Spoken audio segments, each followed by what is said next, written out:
Dans les ruelles brûlantes de Ouagadougou, un silence tendu s'était installé. Depuis des mois, le peuple vivait entre résilience et résignation. Mais une nuit de septembre 2025, tout bascula. Les rues vides se remplirent subitement de murmures et de messages cryptés. Une tentative de coup d'État venait d'être déjouée. Encore une. Mais cette fois, le peuple ne détourna pas les yeux. Ils avaient un nom sur les lèvres, un nom qui résonnait comme une prière, Ibrahim Traoré. Capitaine devenu président, Ibrahim incarnait plus qu'un dirigeant. Il symbolisait une nouvelle espérance, celle forgée dans les flammes de la trahison, le sang des martyrs et le cri d'un peuple qui refusait de plier. Depuis son ascension en 2022, il avait affronté les tempêtes, le terrorisme, la corruption, l'ingérence étrangère. Mais jamais il n'avait flanché. On disait de lui qu'il était fait d'acier. Pourtant, ceux qui l'avaient vu de près savaient, sous son calme, brûlait une détermination féroce. Mais tout ce n'était pas de son côté. Parmi ses proches, un homme s'était mué en serpent. Un officier à la langue douce mais au regard fuyant, Souleymane Bandé, un nom que l'histoire retiendrait pour de sombres raisons. Fidèle au début, puis discret, il était celui qui saluait le jour et conspirait la nuit. La tentative de coup d'État du 21 avril fut la preuve que le mal rongeait l'intérieur. Souleymane, avec l'aide de quelques officiers véreux et soutiens extérieurs, avait planifié le renversement du président. Il voulait faire croire à un redressement patriotique. Mais le peuple n'était plus dupe. Une génération entière avait grandi entre promesses creuses et slogans usés. Désormais, leurs yeux étaient ouverts. Grâce à une vigilance renforcée et à quelques fidèles restés loyaux, le complot fut révélé. Les traîtres arrêtés, les preuves diffusées. Cette nuit-là, Ibrahim ne parla pas en chef d'État. Il parla en fils du pays. « Nous avons failli être trahis, pas par des ennemis visibles, mais par ceux qui partagent nos repas. Mais tant que le peuple veille, l'injustice tremblera. » Ce discours fut retransmis dans chaque foyer, chaque téléphone, chaque cœur. Et dans le regard des jeunes, quelque chose avait changé. La peur s'était muée en courage. Les jours suivants, le Burkina vécut une renaissance. Dans les écoles, les enfants récitaient des poèmes à la gloire de la résistance. Les marchés reprirent vie, des volontaires nettoyèrent les rues. Dans les casernes, les soldats saluaient non par habitude, mais avec foi. Ibrahim, lui, restait humble. Il visita les blessés, serrait les mains des mères endeuillées, refusait les honneurs. Il disait souvent « Ce que nous bâtissons, ce n'est pas un règne, c'est un destin. » Et pendant que le vent chaud balayait la savane, un vieux griot chanta un soir à la radio. Ils ont voulu couper la tête du baobab, mais ses racines étaient profondes. Ce soir-là, le Burkina ne dormit pas. Il veilla, pour Ibrahim, pour demain, pour tous ceux qui avaient dit non à l'injustice. Et dans chaque silence, dans chaque cri, dans chaque main levée, résonnait une seule vérité. Un peuple éveillé ne dort plus. Mais cette nuit-là, loin des caméras, Ibrahim s'était isolé. Dans son bureau éteint, entouré de dossiers ouverts et de rapports d'écoute, il fixait un vieux portrait de Thomas Sankara. Le silence pesait, mais dans son esprit, 1000 voix parlaient. Il pensait aux villages oubliés, aux femmes portant l'eau sur des kilomètres, aux jeunes cherchant un avenir au-delà des frontières. Il savait que son combat était encore loin d'être terminé. Quelques jours après la tentative de coup, des rumeurs reprirent. D'autres officiers auraient fui vers la Côte d'Ivoire, peu, être pour allier des soutiens extérieurs. Ibrahim réunit alors le Conseil de défense. Ce soir-là, il ne parla pas de vengeance, mais de vigilance. Il ordonna une restructuration totale des services de renseignement, plaça ses hommes de confiance aux postes clés et surtout lança une opération qu'il appela « Terre libre ». Cette opération visait à purifier l'armée de toutes les influences étrangères, mais aussi à raviver l'esprit patriotique dans les casernes. Les discours changèrent, les champs militaires aussi, et bientôt, une campagne d'alphabétisation fut lancée dans les rangs, suivie d'une réforme alimentaire. Un soldat qui pense et mange bien protège mieux son peuple, disait-il. Pendant ce temps, le procès de Souleymane Bandé fut lancé à huis clos. Les preuves étaient accablantes. Échanges téléphoniques, vidéos, virements depuis des comptes offshore. Le peuple réclamait justice, mais Ibrahim savait que la vengeance aveugle détruit l'âme d'une nation. Il proposa un procès public, mais juste. Et lorsqu'il monta sur l'estrade pour témoigner, il ne parla pas de trahison, il parla de pardon. « Tu m'as poignardé, Souleymane, mais tu m'as aussi réveillé. Tu m'as forcé à regarder ceux qui, comme toi, attendent leur moment dans l'ombre. » Le silence dans la salle fut total. Et ce jour-là, même les ennemis de l'intérieur comprirent que la bataille n'était plus militaire, mais morale. À l'extérieur, des femmes dansaient sur des rythmes ancestraux. Des tambours résonnaient jusque dans les montagnes. Le peuple avait choisi, ce ne serait plus jamais comme avant. Alors, chaque matin, un enfant récite ce serment à l'école. « Je suis fils du Faso, fille du Faso. Mon cœur bat pour ma terre, mon âme veille sur sa lumière. » Et quelque part, dans l'aube dorée, Ibrahim continue de marcher.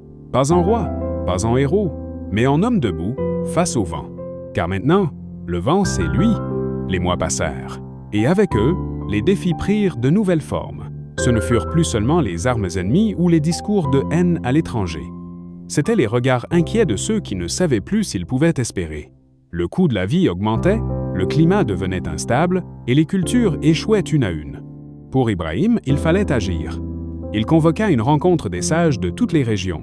Vieux, femmes, jeunes leaders, griots, artisans, tous furent invités. Le rassemblement eut lieu à Bobo Dioulasso sous un grand baobab millénaire. Là, des voix s'élevèrent, pas contre Ibrahim, mais avec lui. Il ne demandait pas des miracles, mais une écoute vraie, des projets concrets. Ce jour-là, Ibrahim écouta plus qu'il ne parla. Il comprit que la stabilité ne viendrait pas seulement des armes, mais du pain partagé, des routes tracées, des champs irrigués. Il lança alors un vaste plan qu'il nomma « Nourrir le Faso ». Le programme visait à former une nouvelle génération d'agriculteurs, à mécaniser les cultures, à relier les marchés locaux et à subventionner les produits de base. En quelques mois, des coopératives virent le jour. Des silos furent construits dans les villages, des puits-forêts, mais dans l'ombre, les ennemis s'adaptaient. Des voix étrangères, parfois derrière des ONG, dénonçaient une dérive autoritaire. Des financements furent suspendus. Des campagnes de désinformation inondèrent les réseaux. On tentait de peindre Ibrahim en dictateur africain, mais le peuple, une fois encore, fit bloc.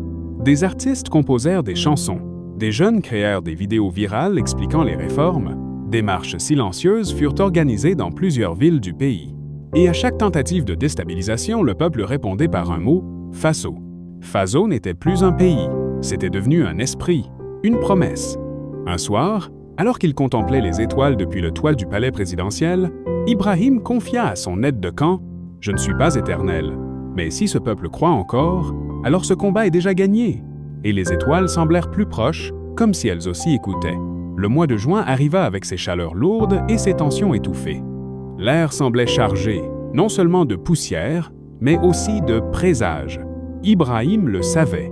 Chaque victoire appelle un nouveau défi, chaque silence masque un grondement. Ce n'était plus le bruit des armes qui menaçait, mais le venin de la rumeur, l'érosion lente de la confiance. Dans les hautes sphères, certains murmuraient que le président devenait trop mystique, trop solitaire. D'autres disaient qu'il préparait un tournant idéologique, un pas vers l'inconnu. Le vent qu'il avait porté devenait tempête, et même dans son propre camp, des doutes s'éveillaient. Un jour, au détour d'un rapport sécuritaire, un nom refit surface, Youssouf Traoré. Ce nom, Ibrahim ne l'avait pas prononcé depuis longtemps. Youssouf, son cousin d'enfance, son frère d'armes, l'homme qui, autrefois, avait marché à ses côtés, le cœur gonflé de rêves et de chants de liberté. Mais leurs routes s'étaient séparées brutalement. Youssouf, plus radical, avait quitté le Burkina, trouvant refuge dans les zones grises du Sahel, là où les frontières ne sont que des lignes imaginaires. Certains le disaient mort, d'autres chefs d'une faction rebelle. Mais Ibrahim savait. Il savait que Youssouf n'était pas un homme facile à faire taire. Les services de renseignement confirmèrent l'impensable. Youssouf préparait son retour, pas pour renverser son cousin, non, pour le confronter, publiquement. Il voulait parler. Raconter sa version. Et ce récit risquait d'ébranler le socle même sur lequel Ibrahim s'était dressé. Dans une salle obscure, devant un cercle restreint de conseillers, Ibrahim déclara « Je n'ai pas peur de Youssouf. J'ai peur de ce que notre peuple fera de ses paroles. » Mais il refusa la censure. Il autorisa même l'entrée de Youssouf dans le pays, sous haute surveillance. Le choc fut national. 2 figures, 2 légitimités, 2 blessures. Youssouf fut accueilli comme une énigme vivante. Ni traître, ni héros. Juste un homme debout, avec dans les yeux la poussière du désert et dans la voix l'écho des silences oubliés. Leur rencontre eut lieu au cœur de Ouagadougou, dans la grande salle du Conseil national, transformée pour l'occasion en forum public. Caméra en direct. Le peuple suspendu au souffle des mots, et Youssouf parla, non pour accuser, mais pour rappeler. Il parla des camps de réfugiés abandonnés, des villages rasés sous les bombes des drones étrangers, des enfants soldats que personne ne réhabilitait. Ibrahim, Tu bâtis un pays sur des ruines que tu refuses parfois de regarder. » Le silence fut glacial. Ibrahim ne répondit pas tout de suite. Il ferma les yeux. Puis il dit simplement « Alors regarde avec moi, et marchons ensemble, si tu ne viens pas pour brûler ce que nous avons sauvé. » Le choc fut total. 2 frères, 2 visions, mais une même douleur. Cette nuit-là, Ouagadougou ne célébra pas. Elle réfléchit. Les tambours se turent, les radios diffusèrent des chants d'apaisement. Et quelque part au bord d'un fleuve oublié, 2 enfants jouaient à lancer des pierres dans l'eau, comme pour voir jusqu'où les cercles pouvaient s'étendre. Le lendemain, un programme inédit fut lancé, Mémoire et réconciliation, pour documenter les blessures, ouvrir les archives, entendre les témoins oubliés. Ibrahim et Youssouf, sans fusionner, décidèrent d'avancer côte à côte, car il ne s'agissait plus de pouvoir, mais de transmission. Et dans chaque village, un ancien raconta cette histoire, celle de 2 fils du même sol, séparés par les choix, réunis par la vérité. Et ainsi naquit un nouveau vent, plus lent, plus profond, celui qu'on appelle le vent des racines.